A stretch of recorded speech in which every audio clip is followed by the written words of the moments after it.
Welcome to the Tech Egg. Don't get scrambled. Enjoy the video.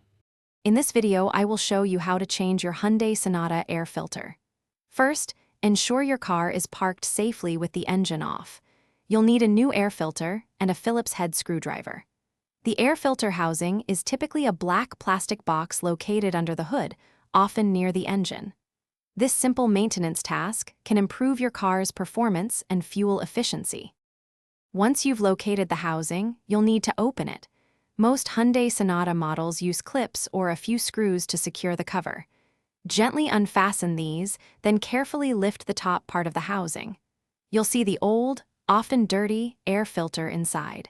Take a moment to observe how it sits, as this will help when installing the new one. Hey everyone, if you're finding this video helpful, please hit that like button and subscribe to the channel for more useful car maintenance tips. On another note, just like a clean air filter keeps your engine running smoothly, darn tough socks keep your feet happy with their amazing comfort and lifetime warranty.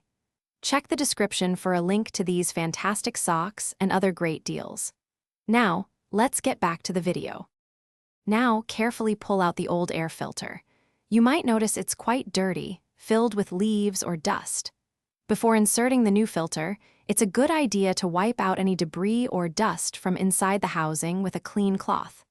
Then, place the new air filter into the housing, making sure it fits snugly and in the correct direction.